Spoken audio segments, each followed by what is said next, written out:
Good morning गया। तो फ़िलहाल अभी हम हैं बिहार के गया ज़िले में, और जैसे कि आप सभी जानते हैं कि आज हम फाल्गुनी नदी का ब्लॉगिंग करने वाले हैं। आप सभी को डिटेल में बताएंगे कि ये फाल्गुनी नदी कब बनी और इसका निर्माण कब हुआ, और इसके विषय में जो पुरानी मान्यताएँ हैं, पौराणिक कथाएँ हैं, वो क्या हैं, और सबके बारे में डिटेल में जानकारी देंगे।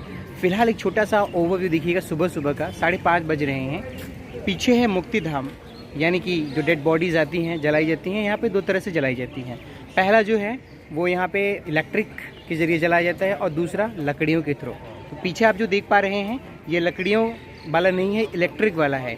उसके पीछे साइड में जाएंगे तो वहाँ पे लकड़ियों से चिता को जलाया जाता है। तो ये है फाल्गुन नदी के दोस्तों किनारे बैठे हैं। चलिए ब्लॉगिंग को शुरू करते हैं। हर हर गंगे जय फाल्गुन नदी माता। तो दोस्तों ये देखिए सुबह सुबह 5:30 बजे का मंज़र।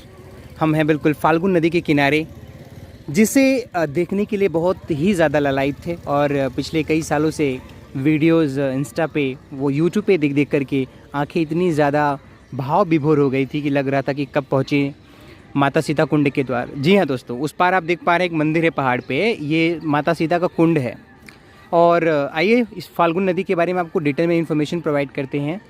और सबसे पहली चीज़ बताना चाहेंगे कि बहुत समय पहले की बात है, माता सीता, भगवान राम, भैया लक्ष्मण आते हैं यहाँ पे। भगवान जो उनके पिताजी थे दशरथ जी, उनका श्राद्ध करने के लिए, उनकी आत्मा की शांति के लिए।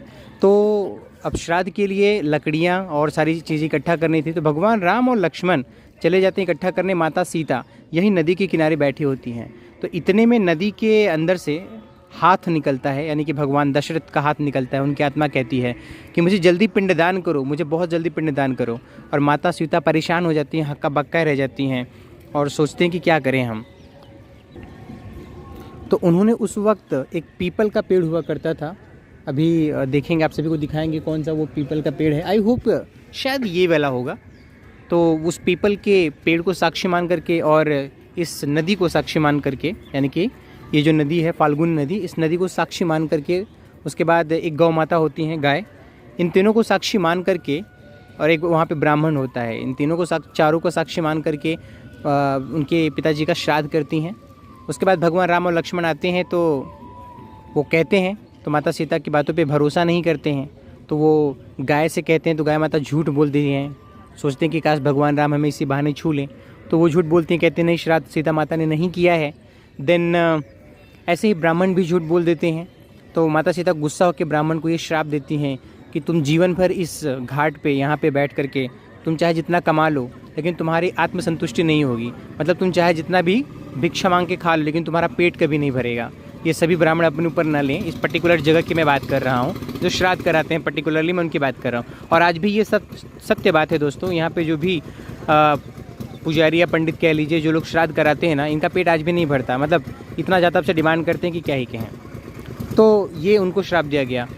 और गौ माता को श्राप ये दिया गया कि हमेशा आपकी जो पूजा है वो आपके पीछे से होगी। पीछे मतलब उनका, जब भी आप देखेंगे लोग पूजा करते हैं, उनका जो पुछिल्ला यानी कि पूछ है, उसे उठा करके लोग पूजा पाठ करते हैं। उसके बाद नदी की बात करें तो ये फाल्गुन नदी से भी उन्होंने कहा था कि ये नदी साक्षी है, पूछिए। नदी ने भी झूठ बोल दिया था दोस्तों, क्योंकि इनकी भी तमन्ना थी कि भगवान राम के चरण इनकी नदी में पड़ें। तो इसी वाले वो भी स्वार्थ के वजह जो झूठ बोल दिए। तो इन्हें भी श्राप दिया उन्होंने माता ने श्राप दिया कि तुम ज़्यादातर सूखे रहोगे और अंदर अंदर से तुम्हारा जल बहेगा। तो अभी बारिश का मौसम है, इसलिए आपको जल का स्तर बहुत दिख रहा है। अदरवाइज़ दोस्तों ठंडी के मौसम में ना पानी पूरा सूख जाता है, बालू बालू रहता है, लेकिन बालू के अंदर से पानी बहता रहता है। ऐसा पौराणिक कथाओं में मान्यताएँ हैं दोस्तों।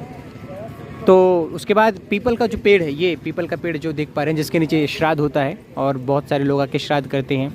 तो इन्होंने केवल इकलौता सच बोला था, क्योंकि इनका अपना कोई प्रॉफिट नहीं था, स्वार्थ नहीं था। तो इन्होंने साफ साफ बोला, जी हाँ मैंने देखा सीता माता ने श्राद्ध किया था आपके पिताजी का।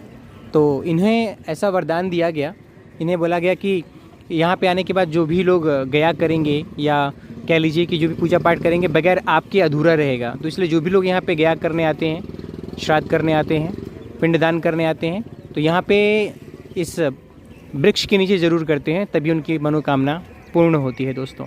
तो ये है मान्यता, और ये है फाल्गुन नदी की डिटेल में जानकारी।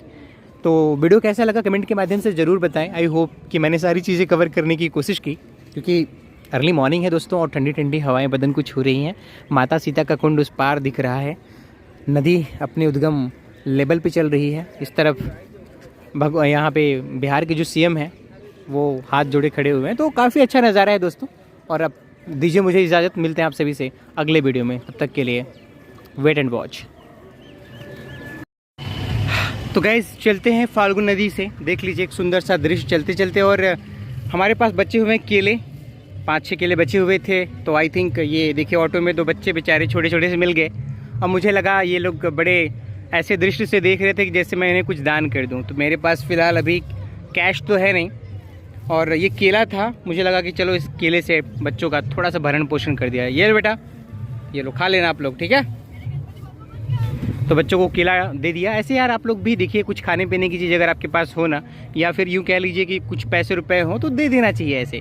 क्योंकि अपने लिए तो हर कोई जीता है यार, दूसरों के लिए जी के देखो। जो आनंद, जो सुकून मिलेगा ना, वो सुकून आपको अपने लिए जीने में नहीं मिलेगा। तो चलते हैं आप सभी से, मिलते हैं अगले वीडियो में। Thank you so much.